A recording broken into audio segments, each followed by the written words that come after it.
శనార్థులు ఉండాలి మళ్ళా మీ దీవెనార్థులు ముఖ్యమైన ముచ్చట్లు షాన్ ఉన్నాయి కానీ ముందుగాల నెత్తిగీతలు చూడుర్రి.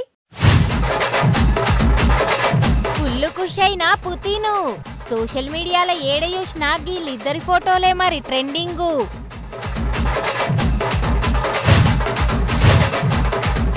సర్కార్ సాయంతో పోవాలన్నట ముంగలికి. చాలా మంది తల్లిదండ్రులు వచ్చిండ్రు ఈ మీటింగ్ కి. కబ్జా చేసిన మంత్రి సార్ కొడుకు మీద కేసు. విచారణ అయిపోయినాక చూపిస్తాడంట అసలైన జోషు.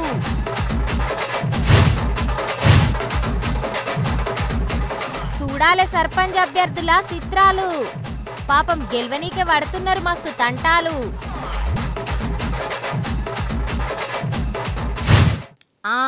మన ప్రధాని మోదీ సారు ఆ రష్యా దేశం పెద్ద పుతిన్ది 20 ఏండ్ల అనుబంధమట.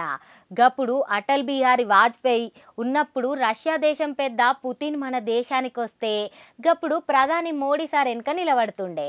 మరి ఇప్పుడు సారే డైరెక్టు ప్రధాని మంత్రి.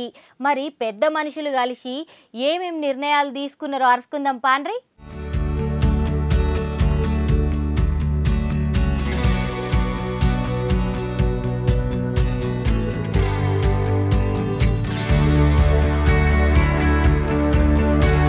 కొత్తగా కొత్తల్లుడు ఇంటికొస్తే ఇసొంటి పొరపాట్లు లేకుండా ఏర్పాట్లు చేస్తామో రష్యా దేశం పెద్ద మనిషి మన దేశానికి వస్తే గన్ని ఏర్పాట్లు చేసిండ్రు. రష్యా దేశం పెద్ద మనిషి ఎక్కే కారు స్పెషలే, ఆయన తినే తిండి స్పెషలే, ఆఖరికి ఆయన ఎంబడొచ్చిన డూబు మనుషులు కూడా స్పెషలే.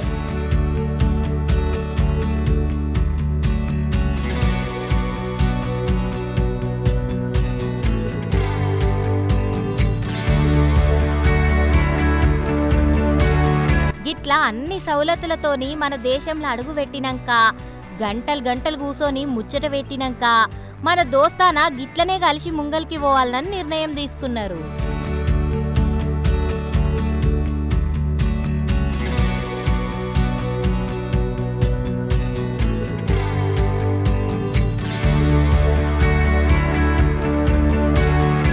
మరి పెద్ద పెద్దోళ్ళ మీటింగ్లా పెద్ద పెద్ద నిర్ణయాలు ఏం తీసుకున్నారో అంటారా? దవాఖాన్లకొచ్చే మందుల తయారీ విషయంలా, ఆటలల్లా, ఆ దేశంలా, మన దేశంలో చదువుకునే పిల్లలల్ల విషయంలా గిట్లా చాలా నిర్ణయాలే తీసుకున్నారు. గీ పెద్ద మనుషుల మీటింగ్ చూసి పెద్ద మనుషులు గిట్లనే గలవాలే, పబ్లిక్ కోసం గిట్లనే పెద్ద పెద్ద నిర్ణయాలు తీసుకోవాలని అంటున్నారు.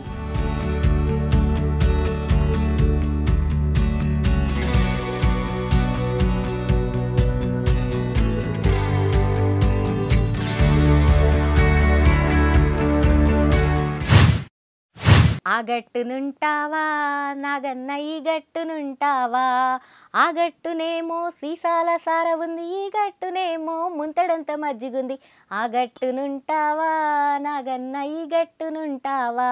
గిట్లా రంగస్థలం సినిమాలనే కాదు ఊర్లల్ల సుత గట్లనే నడుస్తున్నది రాజకీయం. ఎక్కడిది రంగస్థలం సినిమాలన్నా గింత రాజకీయం నడవది, గంతకంటే ఎక్కువనే నడుస్తున్నది మళ్ళా ఊర్లల్లా. ఇక తాగిపించేటోళ్లకు తాగిపిస్తున్నారు, మురిపించేటోళ్ళను మురిపిస్తున్నారు, ఏడిపించేటోళ్ళను ఏడిపిస్తున్నారు. ఇక మొత్తం మీద ఎట్లయినా గెలుసుడే లక్ష్యంగా ముందుకు వస్తున్నారు. అయితే ఒక్కొక్కరు ఒక్కొక్క తీర్ల మరి ప్రచారం చేస్తున్నారు.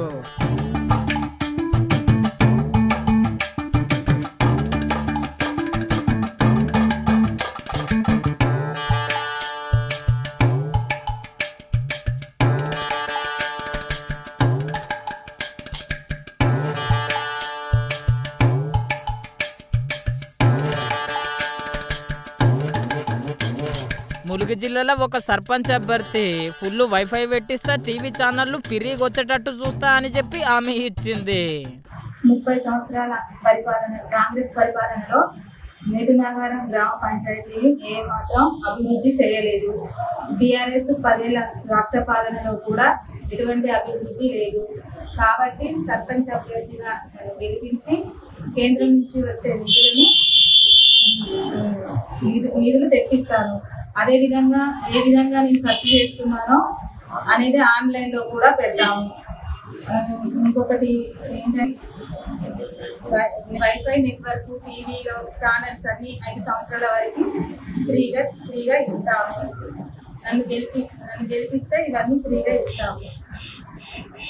అందుకోసమే అందరూ గ్రామ ప్రజలందరూ కలిసి బ్యాట్ గుర్తుకు ఓటేసి నన్ను గెలిపించగలరని కోరుచున్నాను. ఈ ఆమెతోనే అక్క సర్పంచ్గా గెలుచుడు పక్కా అంటున్నారు. మళ్ళా ఎందుకంటారా, ఆడబిడ్డలు మొత్తం రాత్రి అయితే చాలు టీవీ ముంగల కూర్చొని సీరియల్లే చూస్తారు. ఇక ఒక్కసారి ఓటేస్తే 5 సంవత్సరాల దాకా డోక లేదని చెప్పి అక్కకే గుద్దేటట్టున్నారు.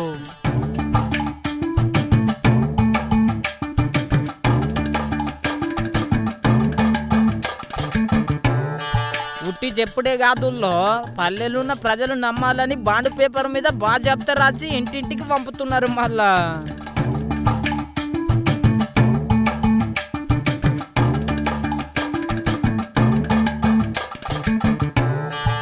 అక్క పిరి వైఫై పథకం ముచ్చట గిట్లుంటే ఇప్పటికైతే జోర్లో నడుస్తున్నది ప్రచారం ఊర్లల్లా. బ్యాట్ గుర్తొచ్చిన వాళ్ళు బ్యాట్ను పట్టుకొని ప్రచారం చేస్తే గౌను గుర్తొచ్చిన వాళ్ళు గౌన్లు పట్టుకొని ప్రచారం చేస్తున్నారు.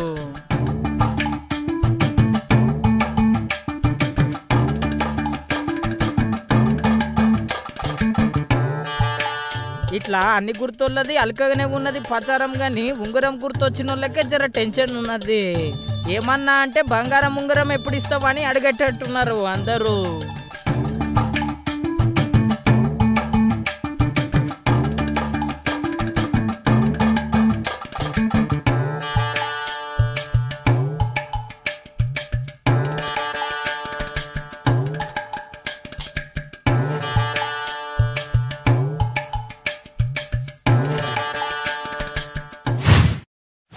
అరే చదువిల్వ నీకేం తెలుసురా సన్యాసి అని చదువును తక్కువ చేసేటోళ్ళని అంటాం.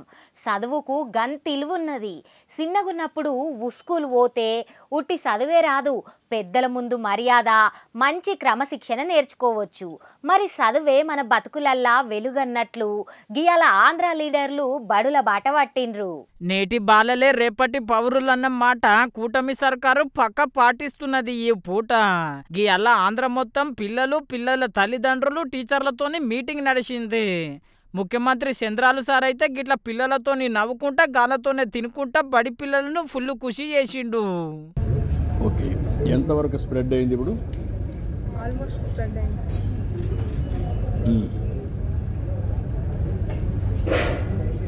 ఇప్పుడు ముందు మారుగా ఈ ఏరియాలో మలేరియా కానీ కంట్రోల్ అయిపోయినాయి. వైరల్ ఫీవర్ ఇలాంటివి ఏం లేదు. డాక్టర్స్ కూడా వచ్చి ఇలా అంటే బ్లడ్ టెస్ట్, బ్లడ్ గ్రూప్ ఇవన్నీ ఇలాగా రెగ్యులర్ చేస్తారు. రెగ్యులర్ అంటే మంత్కి ఇలా చేస్తారు. గిట్లా బడి పిల్లలతోని భలే ముచ్చట పెట్టినాక చదువులల్లో మనమే పక్క నెంబర్ 1 అని చెప్పి హామీ ఇచ్చిండు. మనం అందరం ఎక్కడికక్కడ మనం ముందుకు పోగలిగితే ఒక మంచి సమాజాన్ని రూపకల్పన చేసుకున్న వాళ్ళు అవుతాం. ఇప్పటికే విద్యాశాఖలో 28 రిఫార్మ్స్ తీసుకొచ్చారు. ఇంకో పక్క ఇంటర్మీడియట్లో 10 రిఫార్మ్స్ తీసుకొచ్చారు. 38 రిఫార్మ్ తీసుకొచ్చారు. 3వ పేటీఎంకి ఇన్ని మార్పులు వచ్చాయి. ఇంకా 5 ఏళ్లలో 7 పేటీఎంలు ఉంటాయి, మెగా పేటీఎంలు ఉంటాయి. ఈ 7 అయ్యే లోపల నాకు అనుమానం లేదు, దేశానికి ఆంధ్రప్రదేశ్ ఒక ఆదర్శంగా ఒక రోల్ మోడల్గా ఎడ్యుకేషన్ అందించే బాధ్యత మనం తీసుకుంటామని చెప్పి నేను మీకు తెలియజేస్తున్నా. పిల్లలు కూడా పార్టిసిపేట్ చేయండి. గిట్లా సీఎం హిమ్మతిస్తే మంత్రి లోకేశం సారు గిట్లా చిన్నగున్నప్పటి ముచ్చటను యాద్ చేసుకున్నాడు. నా పేరెంట్ టీచర్ మీటింగ్ గుర్తొస్తుంది. పేరెంట్ టీచర్ మీటింగ్ అనగా నాకు బాగా భయం వేసేది చిన్నప్పుడు. ఎందుకంటే మాది ఒక అల్లరి బ్యాచ్. మా క్లాస్ టీచర్ నా పైన ఎప్పుడూ కంప్లైంట్ చేసేది మా తల్లికి.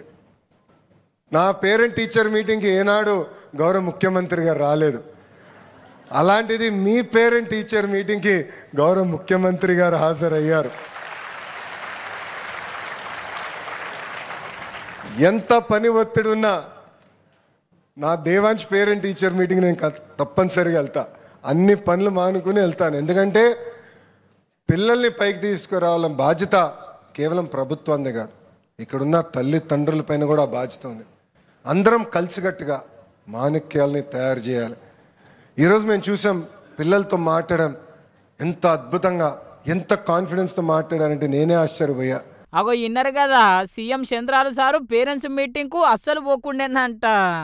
గిట్లా సీఎం చంద్రాలు సారు, మంత్రి లోకేశం సారే కాదుల్లో చిన్న సీఎం పవన్ కళ్యాణ్ సారు సూత మెగా పేరెంట్స్ మీటింగ్లో పిల్లలతోని గిట్ల ముచ్చట పెట్టి కాబోయే మేధావులకు గీ సందేశం ఇచ్చిండు.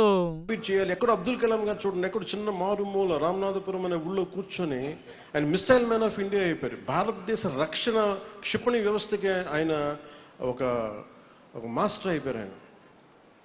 అంటే ఆయన తమిళ మీడియంలో చదువుకున్నారు, ఇంగ్లీష్ మీడియంలో చదువుకోవాలి. So medium is not the question.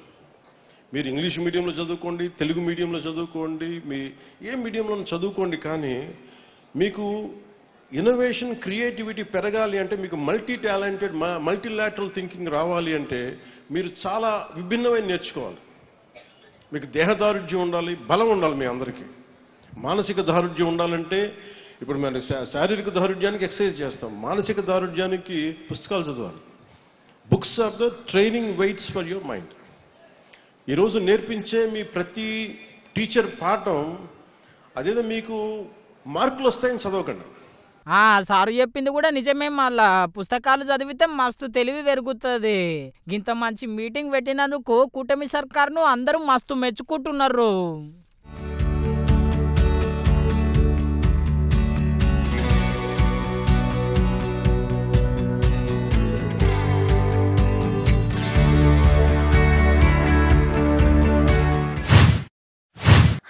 Telangana ఉద్యమం ఎందుకైంది? మన నీళ్లు మనకే కావాలనని, మన నిధులు మనకే కావాలనని, మన నౌకరీలు మనకే కావాలనని పెద్ద ఉద్యమం అయ్యింది. ఇప్పుడు బీసీల ఉద్యమం కూడా గిదే లెక్కన అవుతుంది. గానాడు శ్రీకాంత్ చారి తెలంగాణ కోసం ఎట్లయితే నిప్పులల్ల జై తెలంగాణ అన్నాడో, ఈనాడు బీసీల 42% రిజర్వేషన్ కోసం సాయి ఈశ్వరు నిప్పులల్ల జై బీసీ అని అన్నాడు. ఒక దిక్కు షెయ్యి పార్టీ సర్కార్ ఏలువడి, ఇంకో దిక్కు సర్పంచ్ ఎన్నికల రువ్వడి, ఇంకో దిక్కు బీసీల పోరాటం గట్టిగానే నడుస్తున్నది. మళ్ళా నిన్న 42% రిజర్వేషన్ కోసం పెట్రోల్ పోసుకొని బీసీ బిడ్డ సాయి ఈశ్వర్ బలి పోరాటం చేస్తే, బీసీల కోసం గింతగానం త్యాగం చేసి పోరాటం చేసిండు అని చెప్పి బీసీ ఉద్యమకారులు గిట్లా అరుచుకున్నారు. మళ్ళా బీసీలు ఎంత దుఃఖంతో ఉన్నారంటే, ఇది బీసీల గుండెల్లో ఎనలేని బాధ ఉంది. మమ్మల్ని మోసం చేసి దగా చేసి ఈ దగాకోరు పార్టీలైనటువంటి ఈ కాంగ్రెస్ బీజేపీ వల్ల ఒక బీసీ బిడ్డ సాయి ఈశ్వరాచారి గారు ఎంతో ఆవేదన చెంది ఈరోజు హైదరాబాద్లో ఒంటిపై పెట్రోల్ పోసుకొని తగలబడి ఇలా మా శరీరాలు కాలిపోతే కానీ ఈ అగ్రకుల ప్రభుత్వాలు కదిలిరావనే ఉద్దేశంతో ఇలా ఆత్మహత్యకు ప్రయత్నించడం చాలా అత్యంత బాధాకరం. ఇది బీసీ రిజర్వేషన్లు 42% ఇస్తామన్న కాంగ్రెస్ పార్టీ మోసం చేసింది కాబట్టి ఈరోజు ఈ రాష్ట్రంలో బీసీలకు ఇంత అన్యాయం జరుగుతుంది. కాబట్టి ఒక బీసీ బిడ్డ ఇలా చావు బతుకుల మధ్యన కొట్టుమిట్టాడుతుంది. ఇన్నరు కదా, గిట్లా బీసీ ఉద్యమకారులే కాదుల్లో కారు పార్టీ లీడర్లు కూడా ఖతర్నాక్ కరుచుకున్నారు. పలుపు కావాలి మీకు బిడ్డ. ఒక్కసారి గిట్లా మేమందరం గిట్లా మా సమాజము అన్ని సంఘాలని అందరూ బీసీ కులాలు బీసీ కుటుంబాలను అందరు కలిసి గిట్లా మేము సమాజం గిట్లా కదిలినంటే మీ గవర్నమెంట్ కాదు రాష్ట్రం అగ్గిలు గుండం అవుతుంది బిడ్డ, జాగ్రత్త. ఎందుకంటే 78 సంవత్సరాలు అవుతుంది స్వాతంత్రం వచ్చి. అరే మా భిక్ష మీద మీరు బతుకుతుంది. 2 కోట్ల జనాభా మా వాళ్ళు ఉంటే మీరు అధికారం చెలాయించుకుంటూ మీ ఇష్టానుసారం చేసుకుంటూ ఈ విధంగా దౌర్జన్యాలు చేసుకుంటూ మా అమాయకమైనటువంటి పిల్లల మీద మీరు ఈ విధమైనటువంటి కార్యక్రమాలు చేపట్టడం చాలా బాధాకరమైనటువంటి అంశం. తప్పకుండా 50 లక్షల రూపాయలు సాయి ఈశ్వర్ కుటుంబ సభ్యులకు ఇవ్వాలని చెప్పి నేను డిమాండ్ చేస్తా ఉన్నాను. తప్పకుండా రాష్ట్రంలో ఉన్నటువంటి బీసీ బిడ్డలారా, మీరు దయచేసి ఆత్మహత్యలు కాదు ఎమోషన్కు లోను కావద్దు. ఇన్నరు కదా, గిట్లున్నది. మళ్ళీ ఇప్పటికైతే బీసీ రిజర్వేషన్ కొట్లాట చూడాలే. బీసీలకు 42% రిజర్వేషన్ ఎప్పుడు దక్కుతుందో ఏమో. అందరు ఐక్యంగా అండి. ఈ ప్రభుత్వాందే బాధ్యత ఇది. అక్కడ ఆదిలాబాద్లో ఆత్మహత్య చేసుకోవడానికి ఈ ప్రభుత్వమే బాధ్యత. నల్గొండలో జరిగినటువంటి సంఘటనకు ప్రభుత్వమే బాధ్యత. ఈరోజు ఈ ఆత్మహత్య చేసుకోవడానికి కూడా ప్రభుత్వమే బాధ్యత. ఏం జరిగినా ప్రభుత్వాందే బాధ్యత. ఇక ఇక్కడ నుంచే మనం ప్రారంభిద్దాం. దయచేసి ఖచ్చితంగా అందరిని ఐక్యం చేసి ఈ మోసం చేసిన వాళ్ళని మట్టి కరిపిద్దాం. మీరు కూడా ఓట్లు వేసేటప్పుడు ఆలోచన చేయండి. దయచేసి ఎవరికి ఓటేయాలి ఆలోచన చేయండి. మీరు ప్రజలు కరెక్ట్గా ఆలోచన చేయనందుకు ఇన్ని కష్టాలు వస్తూ ఉన్నాయి. ప్రజలు కూడా ఆలోచన ఎప్పుడైతే చేస్తారో, తమిళనాడు తరహా ఆలోచన చేస్తారో వీళ్ళందరూ చక్కగా అవుతారు. ఓట్లు వేసేది మనం, కూర్చోబెట్టేది మనం, మళ్ళీ అడుక్కునేది మనం. కనుక వేసేటప్పుడు ఆలోచన చేస్తే ఈ పరిస్థితి ఉండదని చెప్పి తెలియజేస్తున్నాం. కార్ పాటోళ్లకు, చెయ్యి పాటోళ్లకు, ఇటు పువ్వు పాటోళ్లకు అందరికి ఇప్పుడు ఒక్కటే ఒక ధైర్యం. గా ధైర్యం ఏందంటే పక్కా ఉప ఎన్నికలల్లా మేమే గెలుస్తున్నామని. అగో మొన్ననే జూబ్లీ హిల్స్ ఉప ఎన్నికలు అయిపోయినాయి కదా, మళ్ళేం ఉప ఎన్నికలు అంటారా? గదేనుల్లా ఖైరతాబాదు ఎమ్మెల్యే సీటు కోసం. అయితే 3 పార్టీ లీడర్లు ఉప ఎన్నికలల్లా పక్కా మేమే గెలుస్తున్నాం అంటున్నారు. ఎమ్మెల్యే దానం సార్ అయితే ఇక రేపో మాపో రాజీనామా సుత చేస్తున్నాడని అంటున్నారు. మరి అసలు మనిషి MLA Danam Nagender sir ఏమేమంటున్నాడో అరుచుకుందాం పాండ్రి. Khairatabad MLA Danam Nagender sir ఖతర్నాక్ మాట చెప్పిండు. గది ఏం మాట అంటారా? దేనికైనా సిద్ధమే. సీఎం రేవంత్ సారు చిన్న అవాజీగా యుద్ధమే అని మనసులున్న మాట బయట పెట్టిండు. సందర్భాన్ని బట్టి అది నిర్ణయం తీసుకుంటాం. ఇంకా దాని గురించి ఏం చర్చ జరగలేదు. మరి ముఖ్యమంత్రి గారు అందరూ ఆలోచించిన తర్వాత అలాంటి పరిస్థితి వచ్చినప్పుడు నేను ఎన్ని ఎలక్షన్లు కొట్లాడినా మీకు తెలిసి ఇప్పటి వరకు సుమారు 11 ఎలక్షన్లు కొట్లాడాను. ఎలక్షన్కు నాకేం కొత్త కాదు, ఫైట్ చేయడం నాకేం కొత్త కాదు. ఫైట్ చేయడం, గెలవడం అనేది నా రక్తంలోనే ఉంది. అగో ఇన్నరు కదా, రాజీనామా చేసుడు పెద్ద లెక్క కాదు. ఉప ఎన్నికలు వచ్చినా మళ్ళా ఊపు నాదే అన్నవట్టే. అయితే జంపింగ్ ఎమ్మెల్యే దానం సారు పంచాయతీకి ఇప్పుడు దేశ పెద్ద కోట్ల నడుస్తుంది. సంబంధించినటువంటి అన్ని వివరాలు కూడా నేను మళ్ళీ సుప్రీంకోర్టులో కూడా నా యొక్క వాదనని కూడా నేను అప్పీల్ చేయడం జరిగింది. అది ఇంకా కోర్టులో పెండింగ్ ఉంది కాబట్టి సుప్రీంకోర్టులో ఉంది. అదేవిధంగా స్పీకర్ గారి దగ్గర ఉంది. నేను మళ్ళీ సుప్రీంకోర్టు కూడా నా ప్రత్యేకంగా కూడా నేను కూడా అప్పీల్ కావడం జరిగింది. ఇన్నరు కదా, సారసుత దేశ పెద్ద కోట్ల బగ్గనే కొట్లాడుతున్నాడట. చూడాలి మరి ఆఖరికి ఏమైతుందో.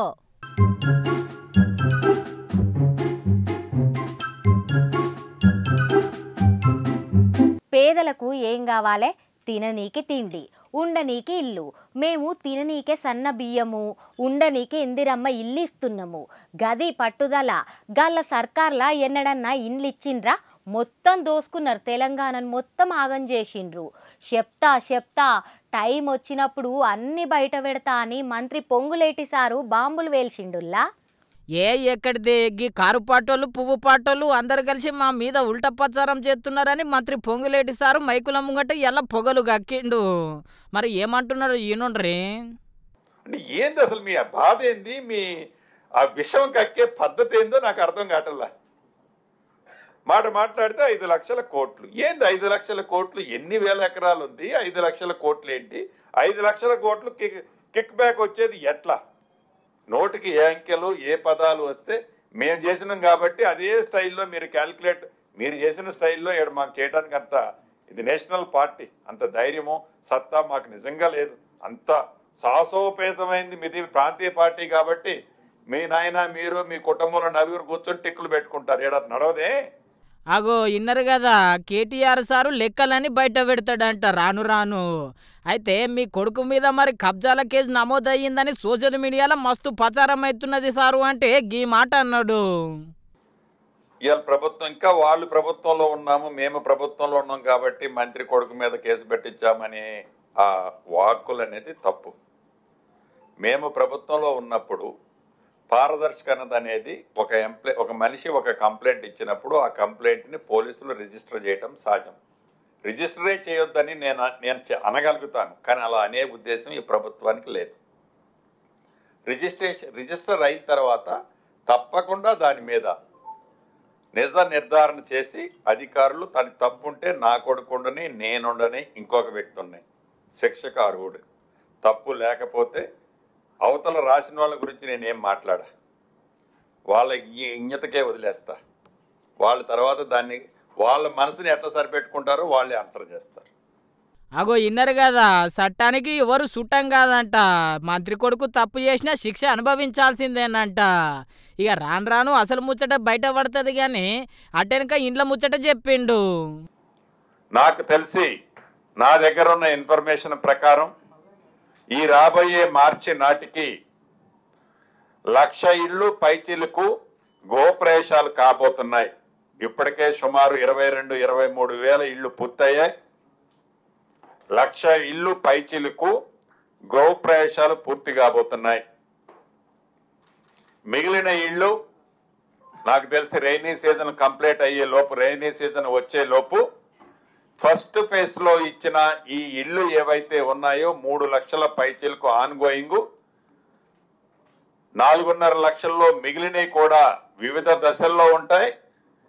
ఏప్రిల్ మే ఎండింగ్ కల్లా ఈ 3 లక్షల ఇళ్ళు పైచిలకు గోప్రవేశాలు కాబోతున్నాయి. ఇన్నరు కదా, పేదలకు బగ్గనే ఇండ్లు వంచేందుకు బాగానే కష్టపడుతున్నారంట. చూడాలి మళ్ళా పేదలకు ఎన్ని ఇండ్లు ఇస్తారో. పెళ్ళికి పోయినమా, ఫోటో దిగి అటెండెన్స్ వేసుకున్నామా, ఇంత తిన్నామా, ఇంటికి వచ్చినమా అన్నట్టుంటే ఏమన్నా మంచిగా ఉంటుందా? బుల్లెట్ బండెక్కి వచ్చేత్తపా అని పాట పాడి లేకపోతే ఇంకేదన్నా పాటలకు డ్యాన్స్ చేస్తే పెండ్లి పిల్లనో పిల్లగాడో వైరల్ అవుతారు. కానీ గిడ పెండ్లి ముచ్చటనే మస్తు వైరల్ అవుతుందిల్లా. ఎందుకంటారా? మీరే చూడుర్రి.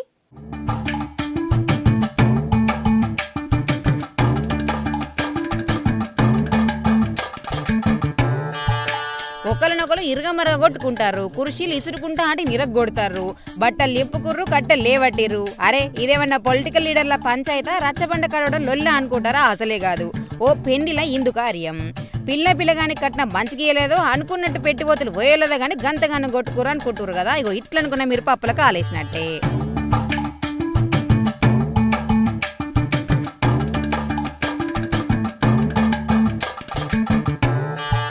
రసగుల్ల పెట్టిన లొల్లది తక్కువవాడి గిన్నెన్న చేసినట్టు కొందరికి అత్తే ఇంకిందరికి రాలేదట.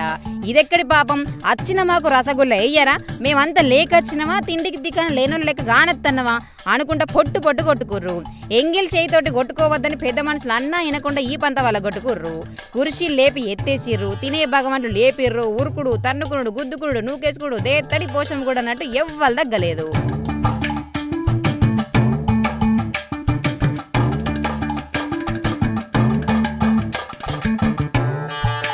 బీహార్లో ఉన్న బోధ్గైలైంది గిలొల్లి. పిల్లగానికి లగ్గం ఖాయమైతే వాళ్ళు హిందూ భోజనం గిట్ల పెట్టిరట. అప్పటిదాకా కలిసి నవ్వుకుంటా ముచ్చటి పెట్టుకున్నోళ్ళు రసగుల్ల రాకపోయేసరికంటే రచ్చ చేసిర్రు. ఇల్లు వీగి పందిరేసినంత పని చేసిర్రు. అవుగాని నల్లి బొక్క కోసమో కౌస్ కూర కోసమో లొల్లి పెట్టుకున్న జరంత మంచిగా అనిపించు కానీ రసగుల్ల కోసం మీ లొల్లేందువయ్యా అంటారు ముచ్చటెరకైనా ముక్కల ఫ్యాన్స్.